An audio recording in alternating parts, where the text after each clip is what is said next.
আমি তো ভালোবাসি তোকে। লেখনীতে সালমা চৌধুরী। গল্পটি সম্পূর্ণ বই থেকে নেওয়া, পদ্মজা অ্যাপ থেকে নয়। তাই পদ্মজা অ্যাপ আর এই গল্পের মধ্যে মিল খুঁজতে যাবেন না।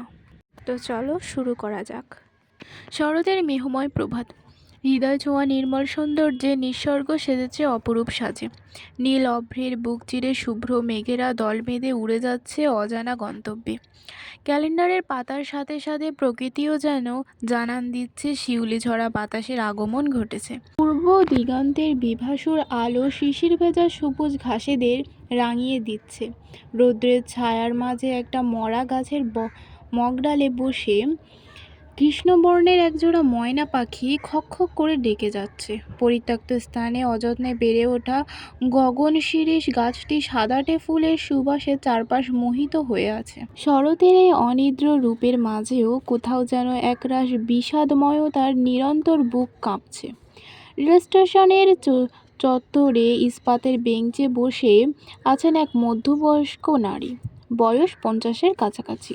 গায়ের রং ধবধবে ফর্সা না হলেও বয়সের তুলনায় সফেদ বলা চলে। পরনে কালো বোরখা, চুল শ্যাওলা রঙের ওড়না আবৃত। মধ্যবয়স্ক নিপ্রাণ দৃষ্টি অদূর প্রতীক্ষমান ট্রেনের দিকে।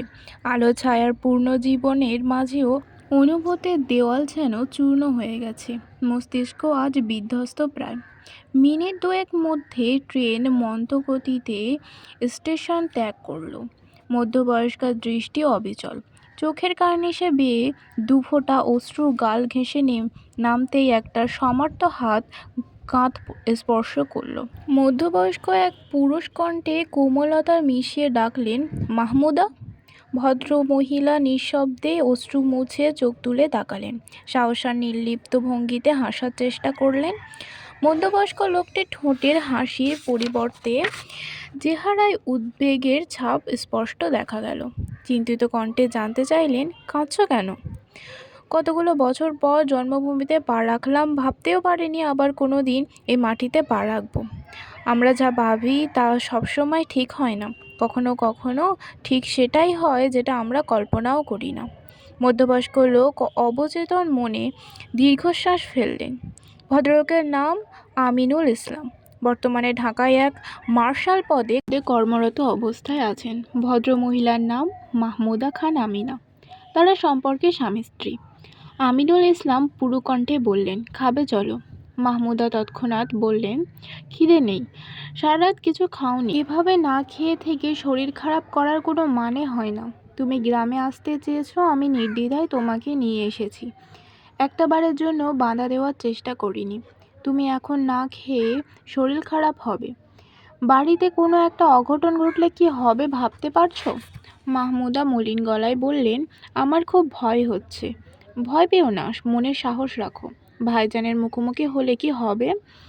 মাহমুদা, তুমি শুধু শুধুই ভয় পাচ্ছ। তোমার ভাইপো সব সামলে নেবে, দেখে নিও। মাহমুদা মৃদু হেসে বললেন, ওর ভরসাতেই তো এত দূরে আসা। এখন খাবে চলো। সকালের নাস্তা শেষে রিকশা করে দুজন বাসস্ট্যান্ডের উদ্দেশ্যে রওনা দিলেন। মাহমুদার হাতে বাসের টিকিট দিয়ে আমিনুল নিবৃত গলায় বললেন, সাবধানে যেও, আর কোনো সমস্যা হলে জানিও। তুমি যাবে না? আমি গেলে পরিস্থিতি খারাপ হতে পারে। তার থেকে তুমি একা গিয়ে ঘুরে এসো। আমি বরং এখানেই অপেক্ষা করব। আমি একা যাব? হ্যাঁ, ঠিক আছে, তুমিও সাবধানে থেকো। আচ্ছা। মাহমুদা বাসের মাঝামাঝি একটা সিটে বসেছেন। তার দৃষ্টি জানালার বাইরে স্ত্রী দাঁড়িয়ে থাকা স্বামীর উদ্বিগ্ন চেহারার দিকে। কিছুক্ষণের মধ্যে বাস চলতে শুরু করলো। পিচঢালা রাস্তার দুধারে সারি সারি বনজ গাছ মাথা উঁচু করে দাঁড়িয়ে আছে। তাদের মাঝ বরাবর নির্বিঘ্নে বাস চলেছে। সারা বেলায় মৃদু বাতাস, আকাশ জুড়ে মেঘেদের ভেলা, গাছে গাছে পাখিদের কিচিরমিচির ধ্বনি আর প্রাকৃতির মনোরম সুবাস হৃদয়ের কিনারা ছুঁয়ে যাচ্ছে। আধা পাকা বিস্তৃত ধান ক্ষেত পেরিয়ে মাহমুদার দৃষ্টি নদীর তীরে শুভ্রতা ছড়িয়ে কাশফুলে নিবিষ্ট হয়ে আছে। সাহসা চোখের সামনে ভেসে উঠেছে চিরসুরময় শৈশব, আহ্লাদিত স্মৃতি। বাবা মায়ের চোখের মণি, সেই সাথে 3 ভাইয়ের একমাত্র আদরের বোন ছিলেন তিনি। বড় 2 ভাইয়ের সীমাহীন ভালোবাসার প্রখরতা আজ অস্বীকার করার সাধ্য নেই। গ্রীষ্মের কালবৈশাখী ঝড়ে, আম কুড়োনো মুষলধারে বৃষ্টিতে কাক ভূসঙ্গী হয়ে বাড়ি ফেরার শরতের ভোরে বাড়ি থেকে লুকিয়ে কাশফুলের রাজ্যে হারিয়ে যাওয়া সেই সব এখন ধুলো জমা অতীত।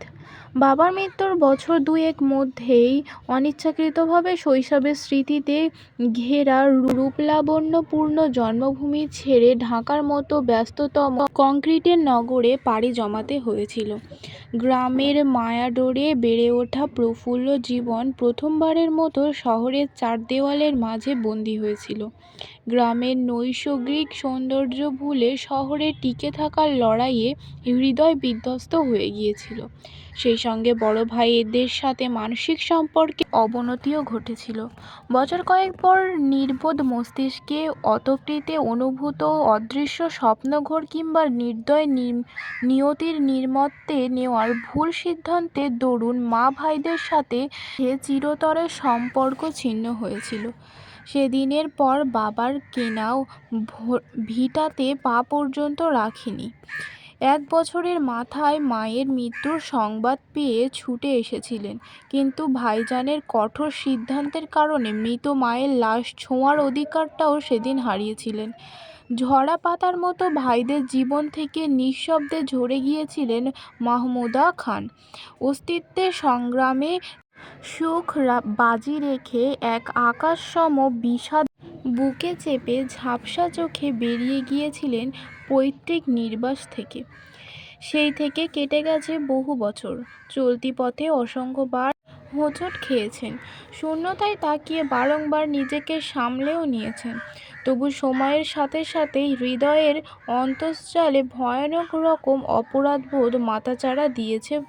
অনিশ্চয়তা জীবনে তিক্ততা ভুলতেও চাতক পাখির মতো কত রাত কাটাতে হয়েছে। অকস্মাৎ চলন্ত বাসের ব্রেক কষল ড্রাইভার। গতি জড়তার কারণে যাত্রীরা সামনের দিকে ঝুঁকে গিয়েছেন।